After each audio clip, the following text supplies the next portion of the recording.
almost have to hold a mirror up to yourself. Not even almost, you are holding a mirror up to yourself. You start to feel guilt, you start to feel shame, you start to feel anger, you start to feel, you know, and this is the reason why people don't like being alone, because then they have to sit with themselves. They have to sit with this part of themselves that's like, I'm not perfect.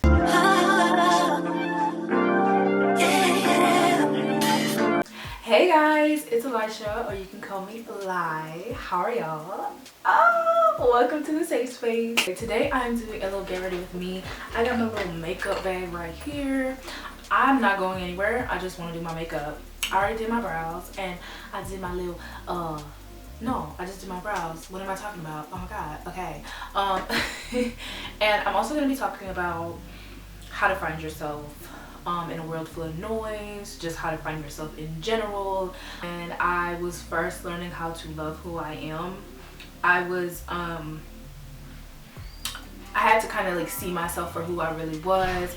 I couldn't really, like, once I started to get to know myself, and I talked a lot about getting to know yourself, especially in all my videos, like, once I started to get to know myself, I started to realize that I was the shit. Like, I just realized like who I was and just what I was capable of, and nobody could tell me anything about myself, because that's the thing, like, I knew who I was, I knew who I am, and even if I didn't fully know who I was, I felt like I was on a journey regardless of the facts. So like, nobody could sit here and tell me who I am or what kind of intentions that I have, right? First off, I'm sorry for the noise in the background. There's always noise in my videos simply because I live with a ton of people, and hopefully soon we will be moving out, okay? But yeah, I'm gonna do this video talking about like how I achieved that. Well, this is not about me, but like how pretty much anybody can achieve like finding yourself, or what I think finding yourself is. So how do you find yourself? How do you find yourself when people are trying to tell you who you are? How do you find yourself when you don't quite know who you are? And my first thing that I want to talk about when it comes to finding who you are, finding yourself, you gotta go in isolation mode. And what I mean by this is you need to start blocking out social media. Stop blocking out people that are toxic to you. Stop. Did I say stop? Start blocking out people that are toxic to you. Toxic friends, toxic family, anybody. And when I say isolate, some people think I mean like, I'm gonna take this scarf off because girl, I can't hear. When I say isolate, some people think I mean like just cut everybody off, or just like stop talking to people. And like, I don't mean like, even if you don't have any toxic people in your life, is my hair looking okay? But yeah, even if you don't have any toxic people in your life, you still need to isolate, basically. And that's definitely what I did when I was trying to find myself. But I don't necessarily mean like, oh, just stop talking to people forever, you know? Where is my concealer? Oh, I was about to blow the roof. But anyway, I don't even know what I'm talking about. But yeah, I don't necessarily mean like, oh, isolate from everybody, or, well, no, I do mean isolate from people, but I don't mean necessarily like cut them off or just stop talking to people forever, you know? I don't think that's like necessarily healthy. But what I'm saying is like, you got to spend more time with yourself than you're spending with other people. And I know a lot of people don't like to spend time with themselves, and the reason being, I think some people don't like spending time with themselves is because they don't want to be alone in their thoughts. They don't want to be alone in their mind. They don't want to get to know who they are because they're afraid of who that person is underneath everything. And I'm not saying all people, but a lot of people are afraid of the person that's in their thoughts, the person that is behind the thoughts, behind the actions, behind the things that they've done in the past. At least for me, like I've never necessarily been afraid to be alone because I'm naturally just an introvert. But I used to even though I wasn't afraid to be alone necessarily, I used to feel lonely when I was alone because I thought like I had to be around people. But I grew up really, really shy and an introvert, so like I was so used to not having people around, and I felt lonely most of my life, to be honest. But not now, but when I was younger. So we have people that do like to spend time alone, but when they're alone, they feel lonely. And how do you have to get to a point where even when you're alone, you don't feel alone. Like, you should be whole enough to feel like you're enough to be around alone. Like, you should actually enjoy yourself when you're alone. And if you can't, then this is not my contour pad. I was doing somebody else's makeup and I have a different contour. Okay, here we go. I was like, girl, what? But if you can't be alone, or you feel lonely when you're alone, or you feel like you just hate being alone because you don't like to be alone in your thoughts, that's how you know you gotta build a relationship with yourself. There is no reason that when you're alone that you should feel alone, because that to me is signaling to me that you feel like you're not enough. You may feel like you're not enough to be alone with, that you have to have somebody else, in order for you to feel whole enough, in order for you to have fun, in order for you to, I don't know, do things that you've always wanted to do. And when it comes to building a relationship with yourself, and we're still talking about being in isolation mode, because when you're in isolation mode, you do need to build a relationship with yourself. When it comes to building a relationship with yourself, I don't only just mean dates. I don't only just mean, well, I do mean going on dates with yourself, but I don't only mean just dates. I also don't only just mean like self-care, like as in like hygiene routines, you know. Those are nice, and I do think that is part of it, and I'm not coming for anybody who does those, because I do them on my channel too. But that's not what I mean with building a relationship with yourself. Like, what I mean, and I have a video on how to become your own best friend, but what I mean with building a relationship with yourself is during this isolation period, you gotta start being kind to yourself. You gotta start trusting yourself more.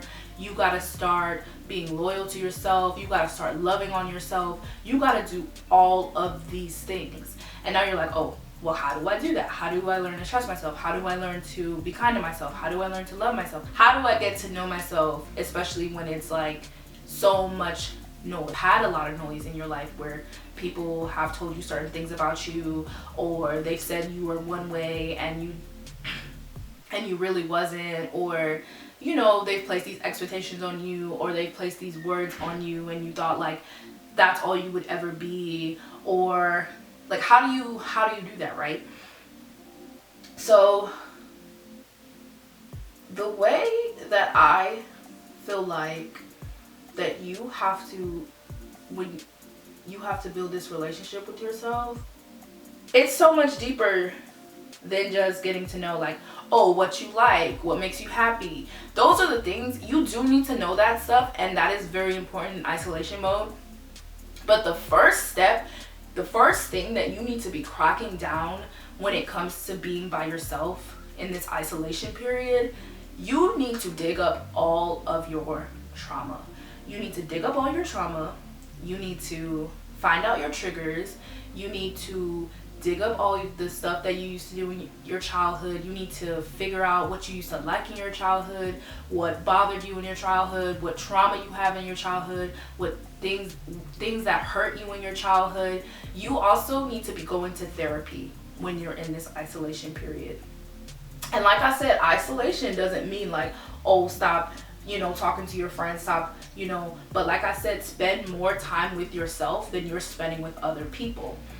And once you get to know like your traumas and what makes you like angry, what makes you sad, what traumas you've been through, and I'm not a therapist, so like you would honestly like have to go to therapy, and that's something I did. And when I first started doing this, it was so hard. And I'm going to tell you why. Because when you dig up all this trauma, when you dig up things that you've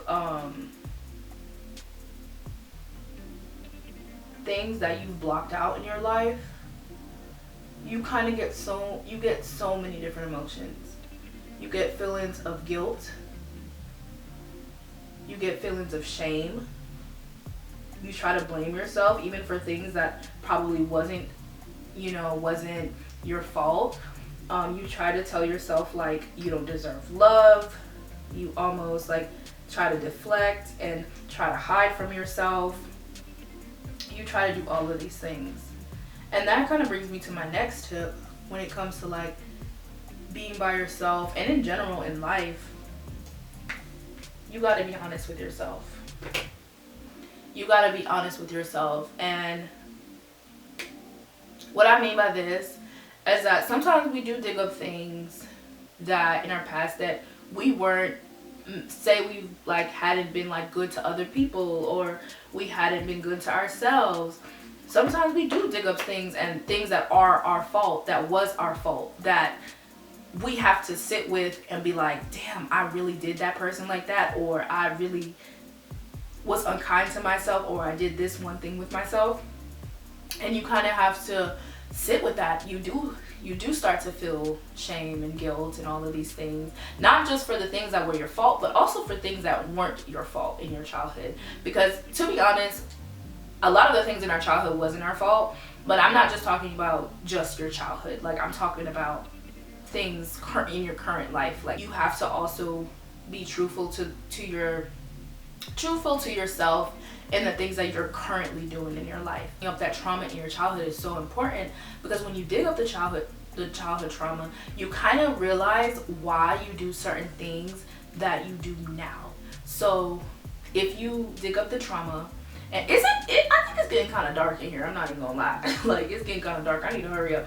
But once you dig up this trauma or whatever, and you start to get past it, heal, and it's gonna take you a while. It's going to take you a while.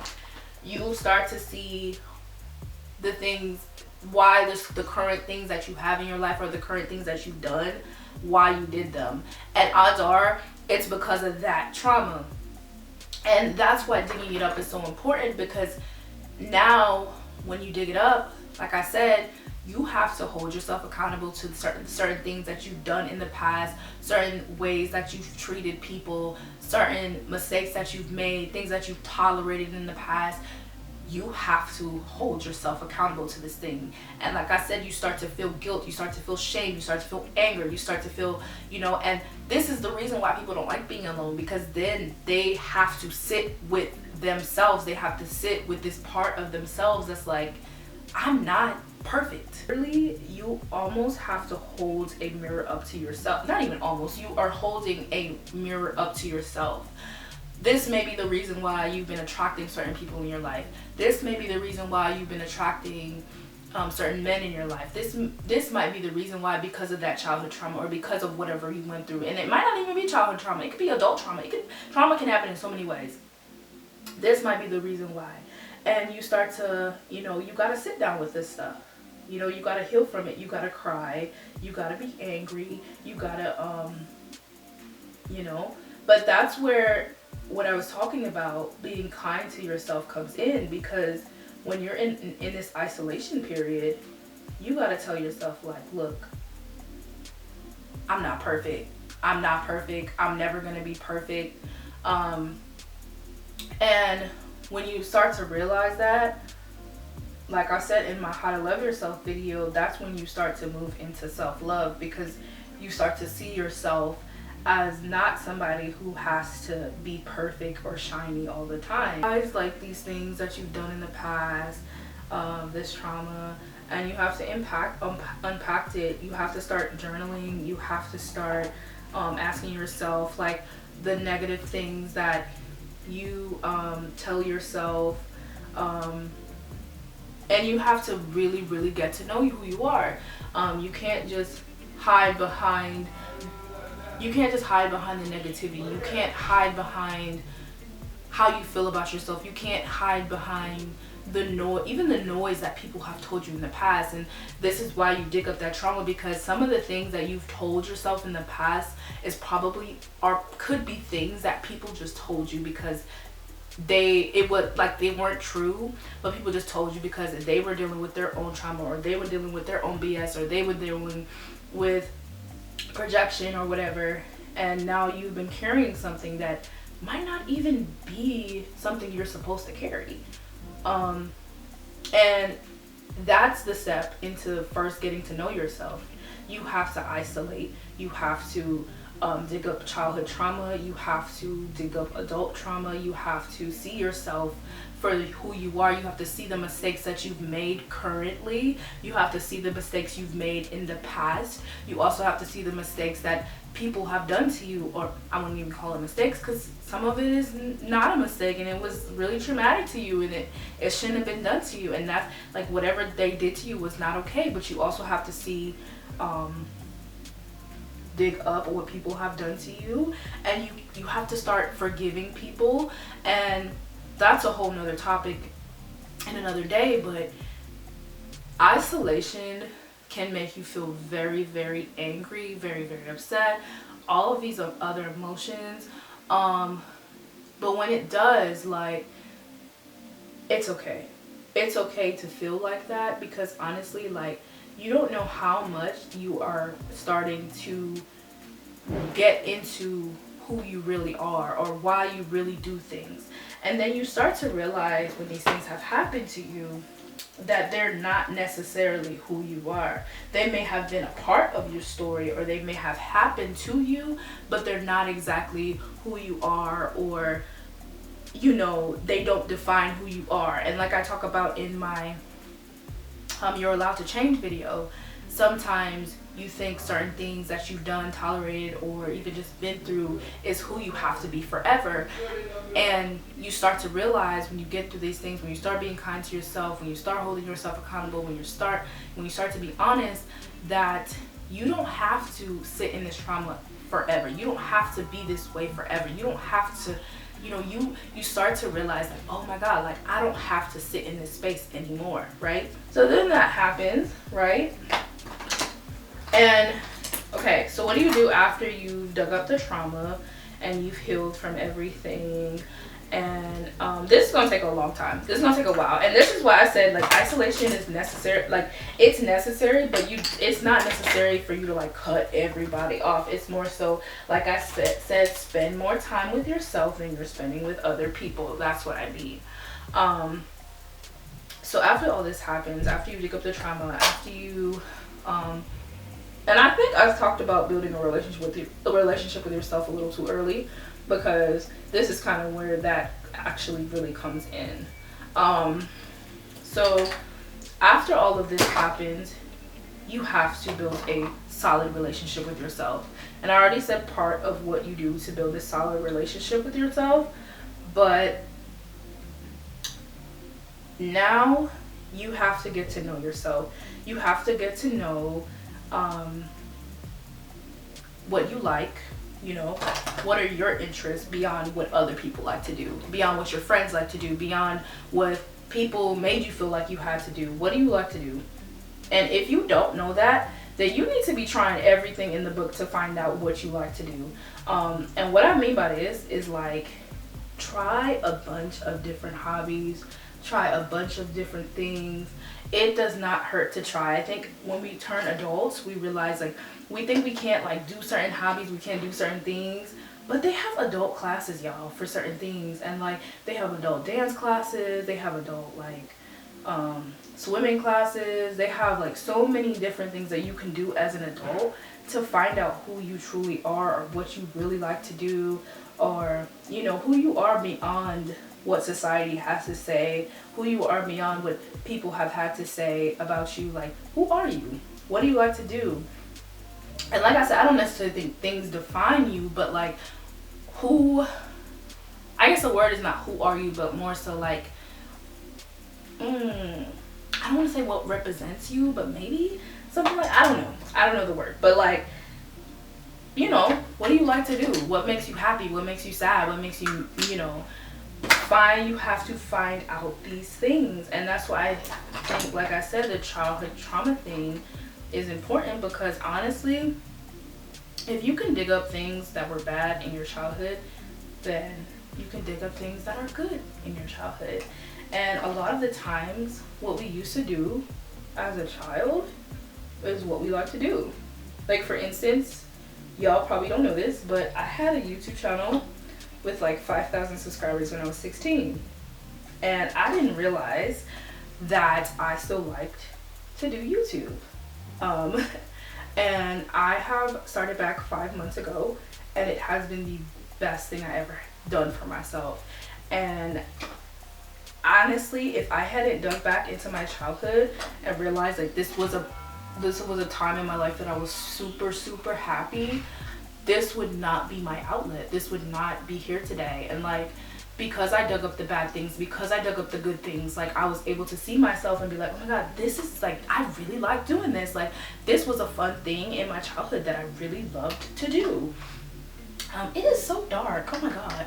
So yeah, if I hadn't done that stuff, I would have never knew, like, I had to put my lights on. I'm so sorry, because it was getting dark, bro. But if I hadn't like did that, I would have never knew this is something that I still wanted to currently do. And I thought that was actually pretty cool and like brave of me to even just come back and do this. And I have a blast now, and I love doing it. And even though I'm doing something different, it's like, ooh, like I'm tapping into myself, you know? So when you find out these interests, when you find out what you like, you also gotta find out what you like about yourself. Ooh. I just dug my hand into the little contour. Ew. But anyway, you also have to find out what you like about yourself. Do you like your looks? Do you see yourself how society views you? Do you see yourself as how other people see you? How do you see yourself? You know? And if you're going based off of what society thinks, or based off of what you like, what is the beauty standard, don't. Because the beauty standard is your standard, and you need to make, if this is who you are on a regular basis, aren't you your own standard, you know? And I did a short about this, but I'm like, you're your own standard. So you need to figure out who you are, and you need to figure out who you are beyond your looks. This is how you get to really know yourself without the noise, the distractions, everything. Because if you can figure out who you are beyond your looks, like your the things that you like about yourself, and this is like what do you like about yourself? Like, I talk about this and I'm like, okay, well, I really like that I'm open-minded. I really like that I'm optimistic. I really like that I can make people laugh. I really like that I can make people smile, like, and make them feel like they have to be like positive around me or whatever. Oh my God, my nail looks really dark. This is the eyeshadow. I don't know if you could see this, but this is the eyeshadow on my nails, so that's why they look like this. So I don't want y'all to be like, oh my God, your hands are dirty. Like, no, it's the eyeshadow. Like, oh my God. But anyway, I liked those things about me, and they were beyond my looks. And I think once I did that, liking my looks kind of came with it, because it was like, oh, well, I'm this, I know how to do this, I'm very open-minded, I'm optimistic, I'm this, I can make people laugh, I can make people smile, I'm this shit. That's how I felt when I really got to know who I was. And like, this requires like really, like I said, getting to know yourself, building that relationship with yourself, asking yourself like, hey, what do I like? What am I like? Who am I? What's my purpose? Like, what do I want my purpose to be? What do I want out of my life? Like, do I want something more than what I'm giving myself right now? And the way you know that, the way I started to know what I really wanted out of life, I had to get to know myself, and I had to stop hiding from the things that I really wanted to do, because I think that we all know what we want to do, but we tend to hide from it because of, like I said, society, because of you're scared of what other people would think, or just because you think you might not make it. But it's like, honestly, you gotta start trying. You gotta start making a vision board. You gotta start building those habits, because then you would realize and find out that like you like are so capable of doing anything you put your mind to. And this is how you build that confidence in yourself. This is how you build that trust within yourself, because you start to do things. You need to start to do things, and then when you do things and you say you're going to do it and you do it, you start to build a trust within yourself, and then you start building confidence within yourself, and then after all of that you start getting results, and then you gonna be like, oh, like okay, me. And then you're gonna start to even do more things and find out more things about you, because you start to trust yourself, you start to get to know yourself, you start to do different things that make you feel confident, that make you feel like, oh my god, I really like myself. Like, you know, I'm trying to find this brush, but I keep talking. Oh, I found it. But yeah, you gotta get to know yourself beyond the surface level. And that's what I was talking about in my How to Love Yourself video, is that you just have to get to know yourself beyond the surface level, beyond what other people have tried to tell you that you are, beyond, you know. And that's why, like I said, digging up this childhood trauma, digging up what people have said about you, digging up all this stuff is important, because then you would realize that it's not necessarily what you thought about you, but it's what other people thought about you. But who cares what other people think, you know? And I know people do care, because I used to be one of those people that sometimes I get into the habit of being like, oh my god, I really care what people think. But I think once you start to trust yourself, once you start to move in what you want to do, and you start to realize what you truly want out of your life, you kind of stop caring. You stop caring, because then you realize that people are just going to talk regardless. If they don't like you, they just don't like you. And it's not just because you doing something, or I don't even know. It might be because you're doing something, but like, you can't control what people don't like you, like, and you start to realize, like, I don't, you start to think, like, girl, I don't even care anymore, because, like, you're not gonna like me regardless. I don't know, that was just so random. That was, like, off on a tangent. But, also, I want to talk about, also, you have to also get to know, and this is something I'm still working on myself, but getting to know your standards, getting to know boundaries. And this is why, like I said, I know I keep talking about it, but childhood trauma is important, because you realize a lot of the things that is a boundary, or not even childhood trauma, but like just things that you may have tolerated in the past. It might be like a boundary now, it might be a standard now. And I think another part of getting to know yourself and finding yourself in a world full of noise is allowing yourself to make mistakes. You have to allow yourself to make mistakes, because when you make mistakes, you are able to see what you don't want out of life. When you sit there and you try to be perfect all the time and you don't make many mistakes, you will never ever realize what you truly want, unless you just got it like that. But when you make mistakes, you just be like, oh, I guess I shouldn't do it this way. Let me try this way. Or when you've, say you've tolerated something from somebody in the past, and then you've gone through like the emotions of, like you're angry at yourself for tolerating that thing, but now you can look back and be like, oh, you're right, I shouldn't have did that. And you can look back and be like, okay, well, that's not what I want for my life.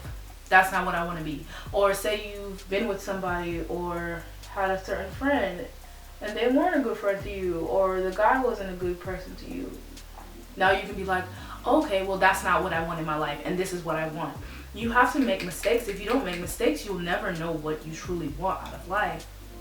And that's why I say, like, you have to also start making your own decisions, because when you start making your own decisions, then you start to get to know yourself. You start to realize, like, okay, this is what I want to do, this is how I do it, this is, you know. And when you make your own decisions, then you start to make your own mistakes. You also start to have your own successes. You gotta stop looking at what other people want for your life. You gotta stop looking at what your parents want for your life. You have to make your own decisions.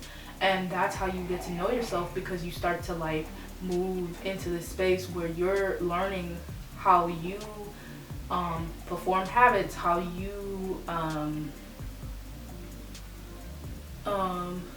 how you operate, how you just do things when you make your own decisions, how you react to stress, how you react to people in your life, you know. Start to unlock new levels of like things that you need to work on. And that's how I became addicted to growth, because I started to do things on my own, and I started to make my own decisions, and then I started to work on things, and then I was like, oh my god, I need to work on this. And it can become very addicting, and I feel like we shouldn't always be like self-improving, but that's another topic for another day. It's all about like learning to also, like, you know, like I said, build this relationship with yourself. Learn what you like to do. Don't do what other people are trying to tell you what to do, because that's, like I said, that's all noise. That's all following noise, and you cannot follow what other people say. And like I said, going back into the social media thing, like isolating yourself from social media, first off, you don't have to isolate yourself the whole time from social media. You can do, like, go on there in increments. Like, when you're trying to focus on yourself, turn off social media. Just turn it off for like 8 hours of the day, and focus on the things that you want, or the things that you want to do, and then turn it back on when you're done focusing on yourself. And I think after you've done all these mental things, that's when the self-care routines come in. That's when you work on your physical, and you start to be like, ooh, like, I want to do this, and I want to do that, and I want to do self-care routines. And obviously you can do them while you're in this state of getting to know yourself, because that's what I did. But I don't want people to just focus on just like the physical side of things, or just the hygiene routines and the body scrubs and all that, because those are nice, but it's like, are you figuring out like the things that, you know, have made you up until this point, the things that have hurt you in the past? Like, have you figured that out? Do you know what your standards are? Do you know what your boundaries are? The hardest thing you would ever have to do is hold a mirror to yourself. Like, but you have to do it. You have to hold the mirror to yourself. You have to become self-aware. You have to realize that you aren't perfect. You have to stop following what other people have said about you. You have to stop believing all that stuff that people said about you. You also, I think I didn't say anything about this, but I should have, or maybe I did. Negative self-talk. You have to stop speaking so negatively to yourself. You have to start speaking positively to yourself. But like I said, like, it really all comes down to digging up the past and realizing that you're not what people have said about you. You're not what you even said about you. You're not what happened to you. That's not who you are. You have to be able and to try to move on from the things that have hurt you. You have to forgive people. You have to. That is exactly how you find yourself in a world full of noise. Really deep, you know? And there's so much more I have to say. I just feel like this video is so long. Like, I feel like when I do these videos, I have so much to say, but like so little time. And I know I can just do like another like video, or another like part 2 or whatever. And I really hope I made sense in this video, you know? What the heck is that? But yeah, I hope it made sense in this video. I hope, like, you know, I was able to help. I feel like I can go deeper into this conversation, as most conversations I feel like I can go deeper on. And because I wrote a whole note of how to find yourself, but I was just talking out of my head. But yeah. And then when you do all of these things, you start to realize that you the ish, and nobody can take that away from you. When you get to know yourself, when you get to see who you are, when you get to find yourself, once you do all of those things, you be like, you can't tell me who I am, because I know who I am. I discovered who I am. I built that relationship with myself. I've been kind to myself. I'm accountable. Nobody can treat you how you don't treat yourself, you know? If somebody's treating you a certain way, walk away. Okay, walk away, because you know yourself, and you know you deserve love, and you know you deserve certain things, and yeah, that's all I had to say. My makeup is done. I hope I didn't skip any steps, but I think it turned out really, really well, minus the eyeshadow under my nails and the eyeshadow that messed up. Well, not eyeshadow, but the liner that messed up on my eyelid. But you know, like I said, I'm imperfect, right? So I hope you guys enjoyed this video. Let me know what else you want to see down below. If you want to see a part 2, I know I keep saying this and I keep thinking like, oh my god, I'm gonna do the part 2 and I haven't done the part 2. So if you want to see a part 2, just let me know. Okay, bye.